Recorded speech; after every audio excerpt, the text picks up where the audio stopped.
बिस्मिल्लाहिर्रहमानिर्रहीम अस्सलाम वालेकुम। सियासत.pk के साथ मैं हूं जमाल अहमद और इस वक्त मेरे साथ मौजूद हैं बैरिस्टर एडवोकेट इम्तियाज सिद्दीकी साहब, पाकिस्तान तहरीक इंसाफ के वकील हैं। सुप्रीम कोर्ट में जो लाहौर हाई कोर्ट के फैसले के खिलाफ अपील दायर की गई थी कल, उसमें तहरीक इंसाफ की जानिब से पेश भी हुए थे। सर, बहुत शुक्रिया आपका वक्त देने के लिए।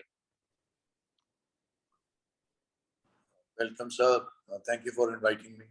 My player. कल आपने अपील दायर की तहरीक इंसाफ की और काफ लीग ने मिलकर सुप्रीम कोर्ट में लाहौर हाई कोर्ट के फैसले के खिलाफ, और फैसला जो वहां से मुख्तसर हमें आया है, डिटेल तो अभी नहीं आया, जिसमें यह था कि इलेक्शन की तारीख 17 के बजाय 22 कर दी गई है और वजीर आला अभी भी हमजा शहबाज शरीफ साहब ही हैं। तो किसको रिलीफ मिला, क्या समझते हैं आप? सर, सुप्रीम कोर्ट ने एक रिकंसिलिएशन कराई है थ्रू इट्स ओन इंटरवेंशन, और इसमें ये कहना बहुत मुश्किल होगा इस वक्त कि किसकी हार हुई है या किसकी जीत हुई है, लेकिन मेरा ख्याल है political system will prevail. The process of democracy will prevail in Pakistan, particularly Punjab. अच्छा, आपने कहा है उन्होंने कॉन्स्टिट्यूशन करवाई है। मैं एक ट्वीट कल पढ़ रहा था, उन्होंने कहा कि पंचायती फैसला लग रहा है। तो क्या उस तरह की बात हुई है फिर? नहीं, ये लोग जो हैं पाकिस्तान में अपनी अपनी इख्तराई निकालते हैं। देखें, पाकिस्तान में डेमोक्रेसी बड़ी फ्रेजाइल है और डेमोक्रेटिक नॉर्म्स और डेमोक्रेटिक प्रोसेस को इवॉल्व करने के लिए सफिशिएंट टाइम नहीं मिल सका, और बहुत सारी कॉन्स्टिट्यूशन के अंदर ग्रे एरियाज हैं। तो लोग जो है वो अपनी यहाँ पे हर बंदा एक पॉलिटिकल थिंकर भी है, एक जुडिशियल एनालिस्ट भी है, एक कॉन्स्टिट्यूशनल एक्सपर्ट भी है। तो हर बंदे की अपनी इख्तरा है, वो ये कहना चाहिए, ऐसी बात नहीं है। सुप्रीम कोर्ट ने बड़ी तहम्मुल जुडिशियल रिस्ट्रेंट का मुजाहरा किया है, जो अनफॉर्चुनेटली अदर फोरम में नजर नहीं आया। तो उन्होंने जो फैसला किया है वो कौम और मुल्क के लिए बेहतरी में किया है। अच्छा, अगर मुझे पॉइंट्स में अगर आप बताएं, इस्तदा क्या की गई थी आपकी तरफ से सुप्रीम कोर्ट को, तहरीक इंसाफ की जानिब से? देखिए सर, मैं मुख्तसरन आपको बताऊं असल इशू क्या था कि 16 अप्रैल को जब कम्युनिकेशन भेजी तो उसको गवर्नर ने मानने से उसको उसको गवर्नर ने, उस वक्त के गवर्नर ने उस कम्युनिकेशन की ऑथेंटिसिटी, वेरासिटी और उसकी कॉन्स्टिट्यूशनलिज्म के ऊपर एतराज किया। ठीक है। और फिर सवाल ये उठा कि ये कम्युनिकेशन जो है गवर्नर पे बाइंडिंग है कि नहीं बाइंडिंग, और गवर्नर इसको मानने से इनकार कर सकता है नहीं कर सकता। 16 अप्रैल से लेके 29 अप्रैल तक 3 रिट पिटिशन फाइल की शहबाज साहब की तरफ से हाई कोर्ट में, यके बाद दीगरे, दो दो तीन तीन वक्फे के बाद, और तीनों रिट पिटिशन के अंदर हाई कोर्ट ने समरी प्रोसीजर अडॉप्ट करते हुए बगैर किसी काउंटर रिप्लाईज के, और पीटीआई और काफी के जो वकील थे उनकी स्टांस ये था कि हाई कोर्ट ने जुडिशियल नॉर्म्स पूरे नहीं किए, और उन्होंने डायरेक्ट किया गवर्नर को कि आप इसको इम्प्लीमेंट करें। प्रेसिडेंट को इम्प्लीमेंट किया, जो कि कॉन्स्टिट्यूशन के आर्टिकल 248 की वॉल्यूशन में ऑर्डर्स थे। उसके बाद उन्होंने स्पीकर नेशनल असेंबली को कहा कि आप इसको इम्प्लीमेंट करके ओथ ले लें, और हमजा शहबाज शरीफ ने ओथ ले लिया। और उसके ऊपर ये फिर आईसीएस फाइल हुई, और इस आईसीएस के दरमियान फिर एक कोवारंटो की पिटिशन आ गई, और उसके अंदर ये क्यूमुलेटिवली लाहौर हाई कोर्ट ने डिटेल हियरिंग की जो कई दिनों पे मुहित रही, और उसके बाद जाके हाई कोर्ट ने ये ऑर्डर किया। उस ऑर्डर के तहत हाई कोर्ट ने कहा कि क्योंकि जब स्पीकर ने ये वोटिंग की करवाई थी उस वक्त आर्टिकल 63A के तहत जजमेंट सुप्रीम कोर्ट की नहीं आई थी। अब वो जजमेंट आ चुकी है। 25 जो मेंबर्स हैं वो डिफेक्ट करके उनकी सीटें वेकेंट हो गई हैं।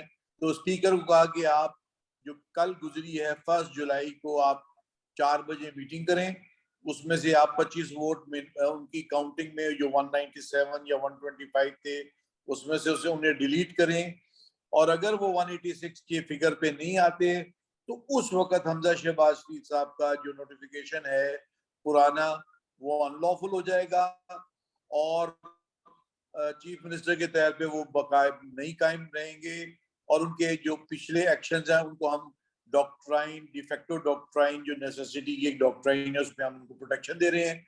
और फिर रन ऑफ वोट होगा और जो मेजॉरिटी वोट लेगा उसके अच्छा, अंदर वो जीत मतलब जाएंगे। अगर अगर 186 नंबर किसी के पूरे नहीं होंगे तो उस प्रोसेस से जो 16 अप्रैल है वो उसको रखा जाएगा और उससे आगे जाया जाएगा, दोबारा फिर से वो जो मेजॉरिटी है वहां नहीं जाया जाएगा। अगर कॉन्स्टिट्यूशन आर्टिकल 130 जो है वो कॉन्स्टिट्यूशन का है जो बेसिकली मुकम्मल हाउस की बात करता है, और फर्स्ट जब इलेक्शन हो जाए तो जब असम्बल करता है प्रोविंशियल असम्बली का इजलास, तो उसके अंदर मुकम्मल हाउस के अंदर वोटिंग होती है और मेजॉरिटी वोट 186 है हाँ जी। According to the present strength जो प्रोविंशियल असेंबली ऑफ पंजाब की है।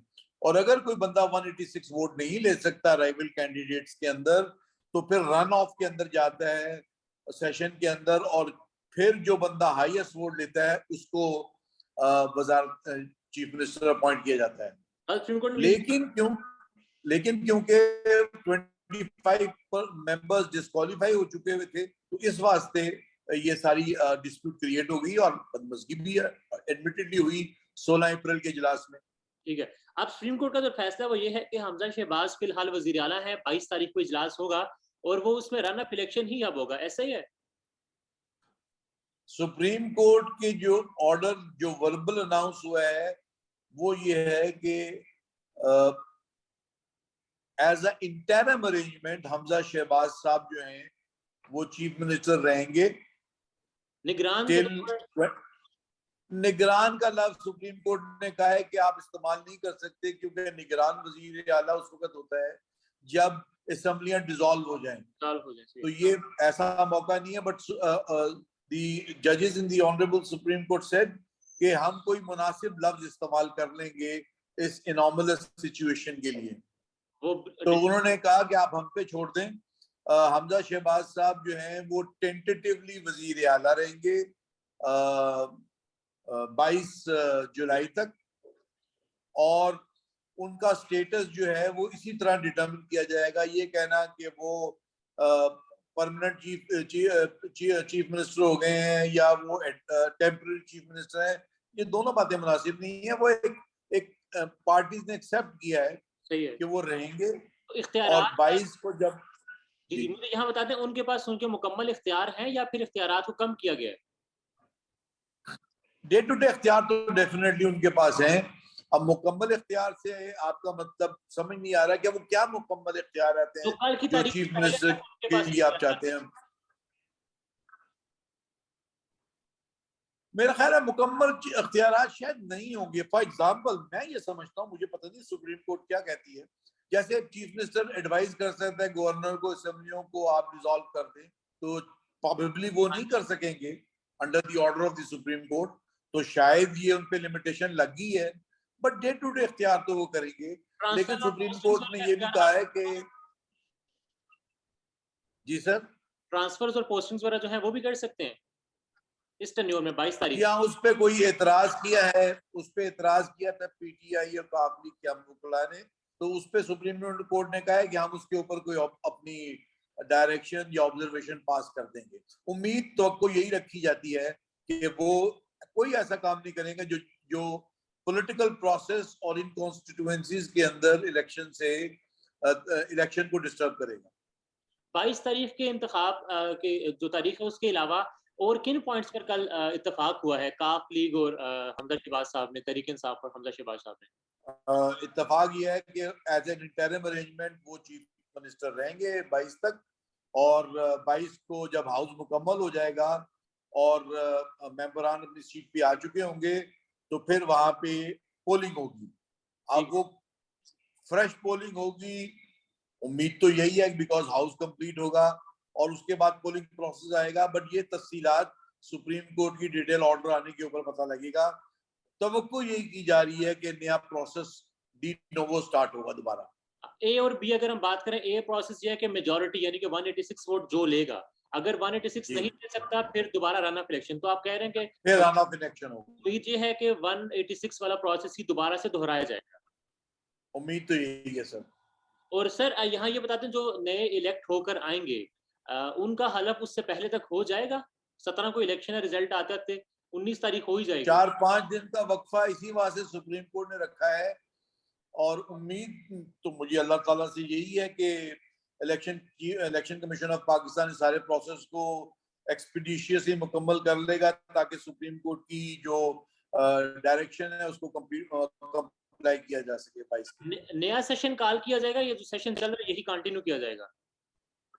सर, नया हाउस होगा, कंप्लीट हाउस होगा, नया सेशन कॉल किया जाएगा, होना भी यही चाहिए। सर यहाँ सिर्फ अपनी असेसमेंट बता दें, क्या लगता है आपको, स्मूथली हो जाएगा सारा प्रोसेस? मेरी अल्लाह ताला से दुआ है कि इस मुल्क की बका के लिए ये प्रोसेस स्मूथ होना चाहिए। उम्मीद ये है कि ये प्रोसेस होगा, क्योंकि दोनों राइवल कैंडिडेट्स का कल सुप्रीम कोर्ट में एटीट्यूड बहुत पॉजिटिव था। अच्छा। चौधरी और पीटीआई के जो वकील थे, पीटीआई, उनका भी पॉजिटिव था। सारे स्टेक होल्डर्स का एटीट्यूड पॉजिटिव था। हर बंदा पाकिस्तान की बका के अंदर इंटरेस्टेड है। पॉजिटिव होने की एक वजह ये तो नहीं कि अपने इख्तियार उन्होंने सुप्रीम कोर्ट को दे दिया, पार्लियामेंट में जो फैसले होने थे, जो पार्लियामेंट का इख्तियार था। आपकी बात दुरुस्त है। पार्लियामेंट को और असेंबलियों को अपने मामला खुद सॉर्ट आउट करने चाहिए, बट मैंने आपसे ऑलरेडी ऑब्जर्व किया है जुडिशियल प्रोसेस, हमारा जो पॉलिटिकल प्रोसेस है वो बड़ा फ्रिजाइल और बड़ा कमजोर है, और हमारे अंदर बिन हासिल कौम दूरंदेशी नहीं है। एडवोकेट साहब, बिल्कुल आखिरी सवाल, आप अपनी असेसमेंट दे दें, राय दे दें, या जो आपको अगर लगता है वो बता दें। नजरिया जरूरत के मुताबिक कल फैसला आया? अफसोसनाक बात है, लेकिन आपकी बात दुरुस्त है। Sir, thank you so much for your time sir, thank you so much. My pleasure, take care, खुदा हाफिज।